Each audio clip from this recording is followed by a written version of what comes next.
Ne, 100 milionů dolarů. 100 Millionen 100 milionů dolarů? Das gibt's nicht. Nein, das gibt's wirklich De nicht. pak to není možné. Stell nur mal vor, 100 Millionen Dollar. Představ si to, to není možné, tolik peněz není na celém světě. 100 milionů dolarů. Wenn du 50 Millionen amerikanische Dollar hättest. Co bys dělal, kdybys měl 50 milionů amerických dolarů, kdybych měl 50 milionů dolarů? To je strašný, to je nepředstavitelný, no nejdřív bych... Já fakt nevím. 50 milionů dolarů.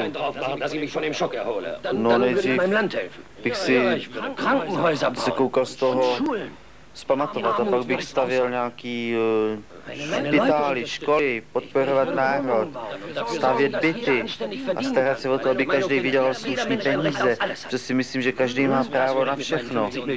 To bych udělal z 50 miliony dolarů.